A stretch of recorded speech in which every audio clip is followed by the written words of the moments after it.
Hello friends, स्वागत है आप सभी का मिराकल कोचिंग सेंटर में। इनसे पहले वीडियो में हम देखे थे अपवर्तन के वीवीआई सब्जेक्टिव क्वेश्चन को। इस पार्ट में हम इनसे आगे देखेंगे। तो जो भी साथी लोग चैनल में नए हैं, चैनल को सब्सक्राइब कर लीजिए और वीडियो को लाइक शेयर करना मत भूलिएगा। तो देखिए, आपके होम स्क्रीन पे ये 8वां पॉइंट है, कहता है अपवर्तनांक। अपवर्तनांक किसे कहते हैं? ठीक, अपवर्तनांक किसे कहते हैं, लिखिएगा आगे क्वेश्चन। अपवर्तनांक किसे कहते हैं? तो किन्हीं दो माध्यमों के लिए आपतन कोण का जिया तथा अपवर्तन कोण का जिया का अनुपात नियतांक होता है, जो क्या कहलाता है? अपवर्तनांक कहलाती है। क्या कहलाती है? अपवर्तनांक कहलाती है। फिर से देखिए, सुनिएगा। किन्हीं दो माध्यमों के लिए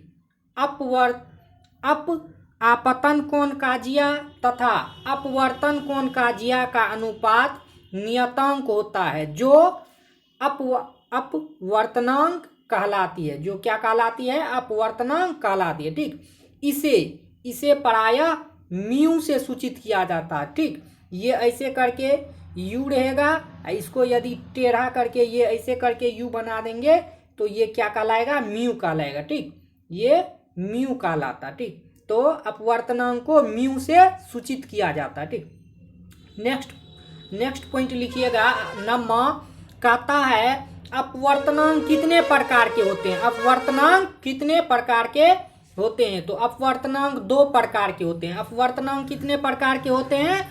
अपवर्तनांक दो प्रकार के होते हैं। नंबर 1 में लिखिएगा निरपेक्ष अपवर्तनांक। नंबर 1 में निरपेक्ष अपवर्तनांक और नंबर 2 में लिखिएगा सापेक्ष अपवर्तनांक। ठीक, नंबर 2 में सापेक्ष अपवर्तनांक। अब देखिए, 1 नंबर में लिखिएगा निरपेक्ष अपवर्तनांक किसे कहते हैं? निरपेक्ष अपवर्तनांक किसे कहते हैं?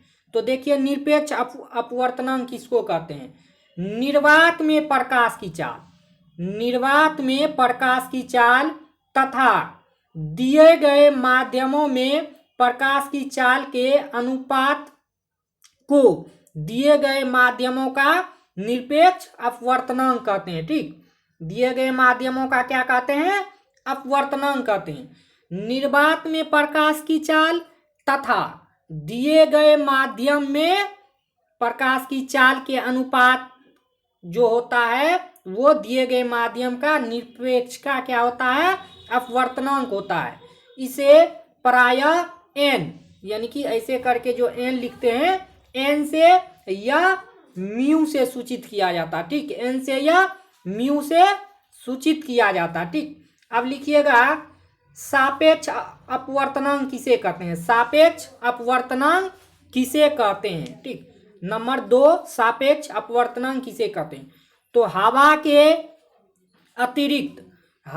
अतिरिक्त अगर दो प्रकाशीय माध्यमों का युग्म हो, तब उनमें से किसी एक माध्यम की सापेक्ष दूसरे माध्यम का अपवर्तनांक दिए जाए तो सापेक्ष अपवर्तनांक कहलाता है। ठीक, सापेक्ष अपवर्तनांक किसे कहते हैं? तो हवा के अतिरिक्त अगर दो प्रकाशीय माध्यमों का युग्म हो, तब उनमें से किसी एक माध्यम की सापेक्ष दूसरे माध्यम का अपवर्तनांक दिए जाए, तब क्या होता है? उसे सापेक्ष अपवर्तनांक कहा जाता है या कहलाता है। ठीक, तो नोट कर लिए होंगे। नेक्स्ट देखिए, लेंस या ताल। ठीक, लेंस या ताल। तो लेंस पारदर्शक पदार्थ का वह टुकड़ा है जो दो निश्चित ज्यामितीय सतह यानी अवतल, उत्तल, समतल या कोई दो से घिरा रहता है। ठीक, लेंस या ताल। ठीक, तो लेंस पर दर्शक पदार्थ का वह टुकड़ा है। ठीक, पारदर्शक पदार्थ का वह टुकड़ा है जो दो निश्चित ज्यामितीय सतह अवतल, उत्तल या समतल कोई दो से घिरा रहता है वो क्या होता है, लेंस या तल कहलाता है। ठीक, नेक्स्ट देखिए पॉइंट नंबर 11 कहता है लेंस को मुख्यतः कितने वर्गों में बांटा गया है। लेंस को मुख्यतः कितने वर्गों में बांटा गया है, तो लेंस को मुख्यतः दो वर्गों में बांटा गया। लेंस को मुख्यतः कितने वर्गों में बांटा गया है, तो लेंस को मुख्यतः दो वर्गों में बांटा गया है। नंबर एक में लिखिएगा उत्तल लेंस, नंबर एक में उत्तल लेंस। ठीक, उत्तल लेंस। नंबर 2 में लिखिएगा अवतल लेंस। ठीक, लेंस को दो वर्गों में बांटा गया है, उत्तल लेंस और अवतल लेंस। ठीक, 1 नंबर में लिखिएगा उत्तल लेंस किसे कहते हैं। उत्तल लेंस किसे कहते हैं, तो जिस लेंस का दोनों अपवर्तक सतह उभरा हो। ठीक, जिस लेंस का दोनों अपवर्तक सतह क्या हो, उभरा हो, उसे क्या कहते हैं, उत्तल लेंस कहते हैं। ठीक, उसे क्या कहते हैं, उत्तल लेंस कहते हैं। जैसे देखिए इधर से भी ये उभरा हुआ है और इधर से भी ये उभरा हुआ है। ठीक, जिसका दोनों सतह उभरा हुआ रहेगा उसको कहेंगे उत्तल लेंस। ठीक, जिसका दोनों सतह उभरा हुआ रहेगा उसको कहेंगे उत्तल लेंस। देखिए नेक्स्ट, इसे प्रायः अभिसारी लेंस भी कहते हैं। ठीक, उत्तल लेंस को जो है, उत्तल लेंस को अभिसारी लेंस भी कहा जाता है। उत्तल लेंस को अभिसारी लेंस भी कहते हैं। नंबर 2 में लिखिएगा अवतल लेंस किसे कहते हैं। अवतल लेंस किसे कहते हैं, नंबर 2 में अवतल लेंस किसे कहते हैं। तो देखिए अवतल लेंस किसको कहते हैं, जिस लेंस का दोनों अपवर्तक सतह धंसा हुआ हो। ठीक, जिस लेंस का दोनों अपवर्तक सतह क्या हो, धंसा हुआ हो, उसे क्या कहते हैं, अवतल लेंस कहते हैं। ठीक, जैसे देखिए ये आपको, ये देखिए ये दोनों अपवर्तक सतह, ये क्या है, दोनों देखिए ये धंसा हुआ है, बीच में ये क्या है, धंसा हुआ है। ठीक, ये हो गया आपका अवतल लेंस। ठीक, जो बीच में धंसा हुआ रहता। ठीक, जिसका दोनों अपवर्तक सतह धंसा हुआ हो उसे क्या कहते हैं, अवतल लेंस कहते हैं। ठीक, इसे अपसारी लेंस भी कहते हैं। ठीक, अवतल लेंस को अपसारी लेंस कहा जाता है। ठीक, अवतल लेंस को अपसारी लेंस भी कहा जाता है। ठीक, नेक्स्ट देखिए कहता है प्रधान अक्षीय मुख्य अक्ष। प्रधान अक्षीय मुख्य अक्ष किसे कहते हैं, प्रधान अक्षीय मुख्य अक्ष किसे कहते हैं, तो लेंस के वक्रता केंद्र से गुजरने वाली सरल रेखा को प्रधान अक्षीय मुख्य अक्ष कहते हैं। लेंस के वक्रता केंद्र से गुजरने वाली सरल रेखा को प्रधान अक्षीय मुख्य अक्ष कहते हैं। ठीक, तो अक्षीय प्रधान अक्षीय मुख्य अक्ष किसको कहते हैं समझ गए होंगे। लेंस के वक्रता केंद्र से गुजरने वाली सरल रेखा को प्रधान अक्षीय मुख्य अक्ष कहते हैं। ठीक, नेक्स्ट पॉइंट लिखिएगा द्वारक किसे कहते हैं। द्वारक किसे कहते हैं, तो लेंस के वृत्तीय परिधि के व्यास को लेंस क्या द्वारक कहते हैं। ठीक, लेंस के वृत्तीय परिधि के व्यास को लेंस का क्या कहते हैं, द्वारक कहते हैं। लेंस के वृत्तीय परिधि के व्यास को लेंस का द्वारक कहते हैं। ठीक, नेक्स्ट क्वेश्चन देखिए, द्वारक वक्रता त्रिज्या, वक्रता त्रिज्या किसे कहते हैं, वक्रता त्रिज्या किसे कहते हैं। नेक्स्ट पॉइंट लिखिएगा वक्रता त्रिज्या किसे कहते हैं। ठीक, तो लेंस के सतह से वक्रता केंद्र के बीच की दूरी को वक्रता त्रिज्या कहते हैं। लेंस के सतह से वक्रता केंद्र के बीच की दूरी को क्या कहते हैं, वक्रता त्रिज्या कहते हैं। वक्रता त्रिज्या को प्रायः आर से सूचित किया जाता है। ठीक, लिख लीजिएगा, इसे प्रायः कैपिटल आर से सूचित किया जाता है। वक्रता त्रिज्या को बड़का आर से सूचित करते हैं। ठीक, कैपिटल आर से। नेक्स्ट देखिए कहता है प्रकाशीय केंद्र किसे कहते हैं। प्रकाशीय केंद्र किसे कहते हैं, तो प्रत्येक पतले लेंस के माध्यम में प्रधान अक्ष पर एक बिंदु होता है जिससे गुजरने वाली सभी किरणें अपने पथ से विचलित होने के बिना लेंस से निर्गत होता है। ठीक, क्या होता है? प्रकाशीय केंद्र प्रत्येक पतले लेंस के माध्यम में प्रधान अक्ष पर एक बिंदु होता है जिससे गुजरने वाली सभी किरणें अपने पथ से विचलित होने के बिना लेंस से क्या होता है? निर्गत होता है। ठीक, जैसे ये देखिए आपको यहाँ पे प्रकाशीय केंद्र का जो है यहाँ पे फिगर दिखता होगा। ठीक, ये आपको उत्तल लेंस बना हुआ है। ठीक, ये उत्तल लेंस है जो कि दोनों इसका सतह क्या है? उभरा हुआ है। ठीक, ये आपको यहाँ से ये है खींचा हुआ, ये इधर से प्रकाश इसमें जा रही है। ठीक, तो उसके बाद ऐसे करके ये प्रकाश इधर से आ रही है। ठीक, ऐसे करके ये बना हुआ। ठीक, तो ये फिगर से आप समझ सकते हैं। ठीक, नेक्स्ट देखिए, कहता है फोकस। फोकस किसे कहते हैं? फोकस किसे कहते हैं? जब किसी लेंस के प्रधान अक्ष के समांतर अनेक किरणें लेंस पर आपतित होती है तब लेंस से अपवर्तन के बाद प्रधान अक्ष के एक विशेष बिंदु पर या तो अभिसारी होती है या अपसरित होती है या होती हुई प्रतीत होती है। इस विशेष बिंदु को लेंस का मुख्य फोकस या फोकस कहते हैं। ठीक, इसे क्या कहते हैं? मुख्य फोकस या फोकस कहते हैं।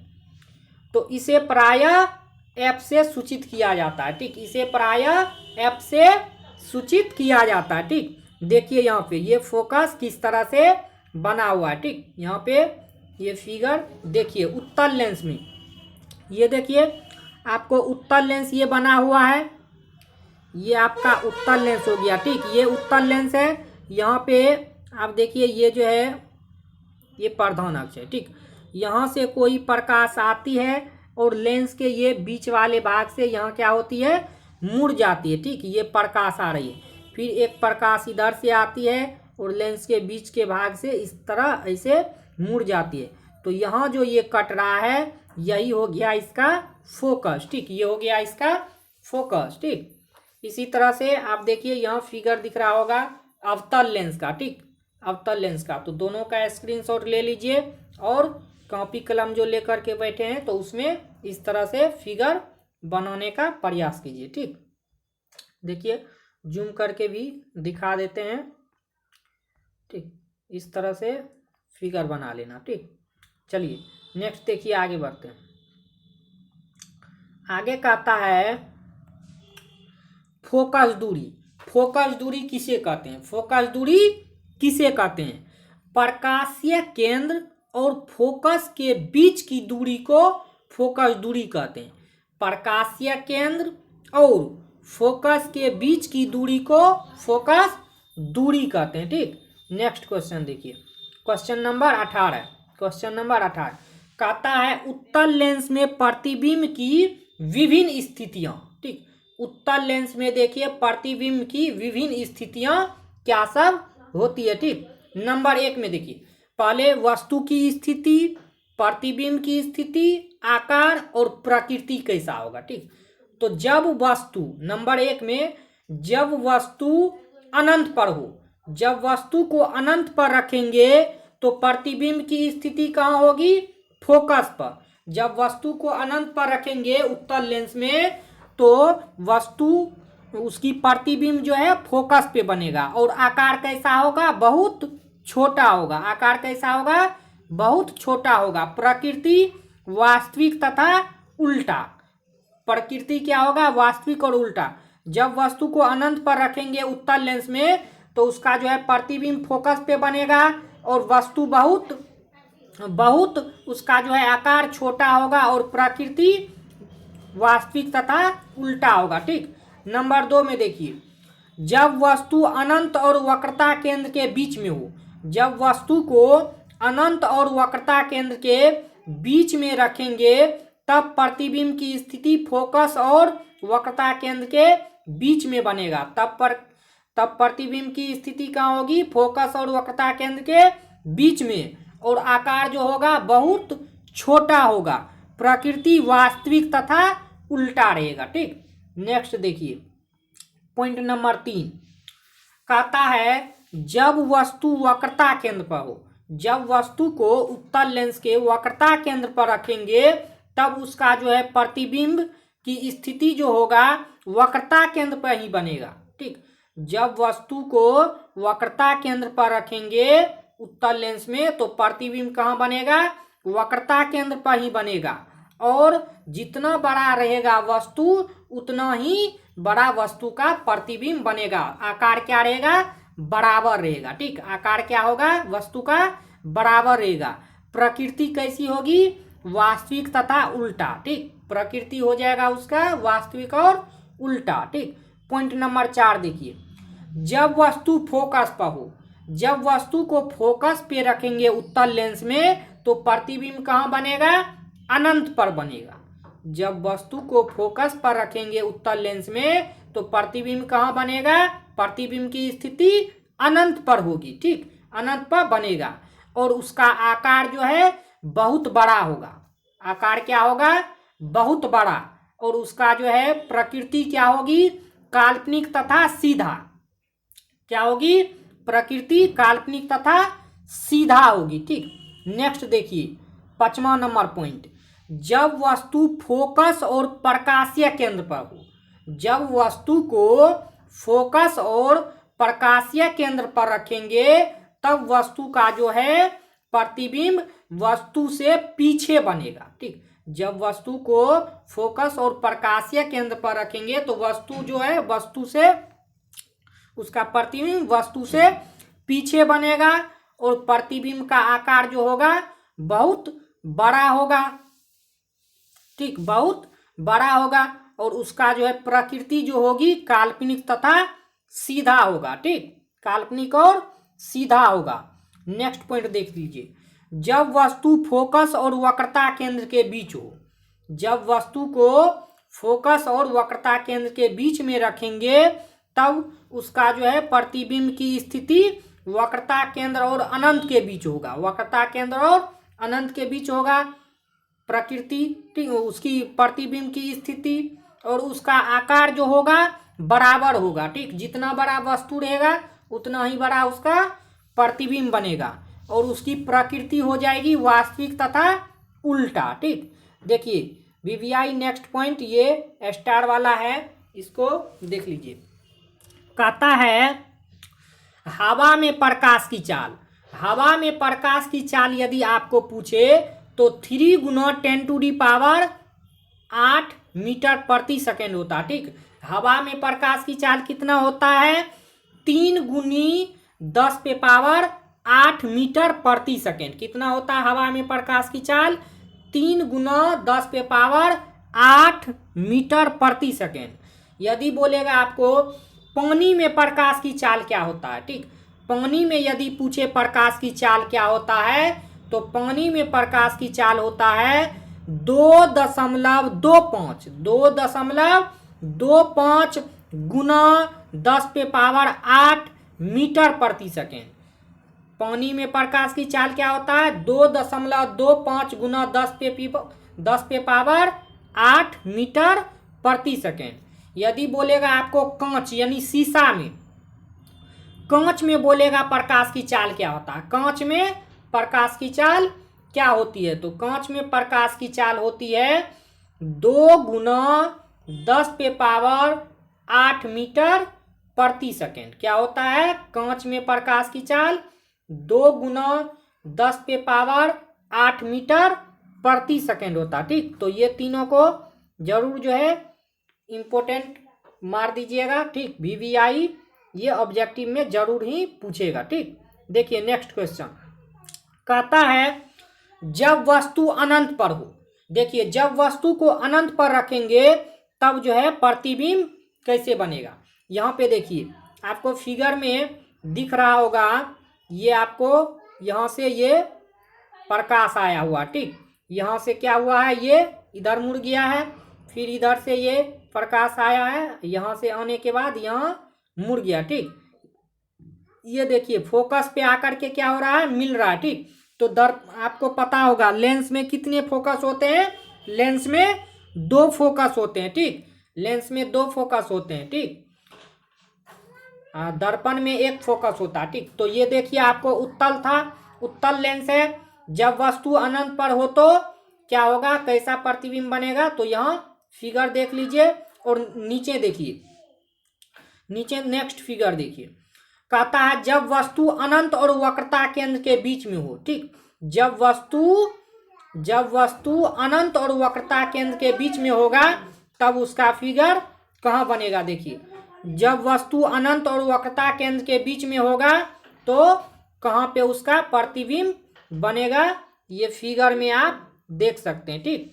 इस तरह से आप जो है फिगर बना लीजिएगा, इसका स्क्रीनशॉट ले लीजिए, ठीक। इनसे पहले हम आपको जो है 6 पॉइंट उधर बताए थे कि उत्तल लेंस में कहाँ वस्तु को रखेंगे तो कहाँ प्रतिबिंब बनेगा, ठीक। तो ये आपको 2 नंबर पॉइंट है, ठीक। नेक्स्ट देखिए, जब वस्तु वक्रता केंद्र पर हो, जब वस्तु को वक्रता केंद्र पर रखेंगे तो प्रतिबिंब कहाँ बनेगा, ठीक। वक्रता केंद्र पे रखेंगे तो कहाँ बनेगा, देखिए वक्रता केंद्र पे है ये वस्तु, तो उसका जो है प्रतिबिंब कहाँ बना है, ठीक। इसका फिगर देख लीजिए, ठीक। ये हो गया, ठीक। नेक्स्ट देख लीजिए, जब वस्तु फोकस और वक्रता केंद्र के बीच हो, जब वस्तु को फोकस और वक्रता केंद्र के बीच में रखेंगे तब उसका प्रतिबिंब कहाँ पे बनेगा, ठीक। कहाँ पे बनेगा, ये देखिए 2F के सामने बना हुआ है, ठीक। तो इस तरह से इसका फिगर को बना लेना है, ठीक। जब वस्तु फोकस और वक्रता केंद्र के बीच होगा तब प्रतिबिंब कैसा बनेगा, तो यहाँ देख लीजिए। और इनसे पहले हम इसका शर्त बता दिए कि कहाँ पे स्थिति क्या होती है, ठीक। नेक्स्ट देखिए, जब वस्तु फोकस पर हो, जब वस्तु फोकस पे रहेगा तब जो है उसका प्रतिबिंब कहाँ बनता है, ठीक। जब वस्तु फोकस पे रहेगा तो उसका प्रतिबिंब कहाँ बनेगा, इस फिगर में देख लीजिए। और इस तरह से ही इसका इमेज बनाना है, ठीक। जब वस्तु अनंत पे रहता है तो कहाँ बनता है। नेक्स्ट देखिए 6ठा पॉइंट, जब वस्तु फोकस और प्रकाशीय केंद्र पर हो, जब वस्तु को फोकस और प्रकाशीय केंद्र पर रखेंगे तब उसका प्रतिबिंब कहाँ बनेगा। तो देखिए यहाँ पे वस्तु को जो है फोकस और प्रकाशीय केंद्र पे रखा हुआ, ठीक। तब देखिए उसका प्रतिबिंब कहाँ बना, ठीक। नेक्स्ट देख लीजिए, जब वस्तु फोकस और वक्रता केंद्र के बीच हो, जब वस्तु जो है फोकस और वक्रता केंद्र के बीच रहेगा तो किस टाइप से बनेगा, ठीक। वही है जो कि हम आपको अभी दिखा दिए, ठीक। नेक्स्ट देखिए, अवतल लेंस में देखिए, अवतल लेंस में, ठीक। अवतल लेंस में क्या स्थिति है, क्या रहेगा, कहाँ पे क्या प्रतिबिंब बनेगा, तो नेक्स्ट वीडियो में हम बताएंगे, ठीक। तो आज के लिए इतना ही। यदि आपको समझ में आया है, वीडियो अच्छा लगा हो तो वीडियो को लाइक शेयर करना मत भूलिएगा। और जो भी साथी लोग चैनल में नए हैं साथ ही चैनल को सब्सक्राइब भी कर लीजिएगा, ठीक। तो फिर मिलते हैं अवतल लेंस में प्रतिबिंब की भिन्न भिन्न स्थितियाँ क्या होती है। इस वीडियो में हम आपको उत्तल लेंस के जो है प्रतिबिंब की भिन्न भिन्न स्थितियों को बताए हैं और इनके इमेज भी बताए हैं। अब नेक्स्ट वीडियो में हम बताएंगे आपको अवतल लेंस में प्रतिबिंब की भिन्न भिन्न स्थितियाँ, ठीक। तो चलिए आज के लिए इतना ही। जय हिंद, वंदे मातरम।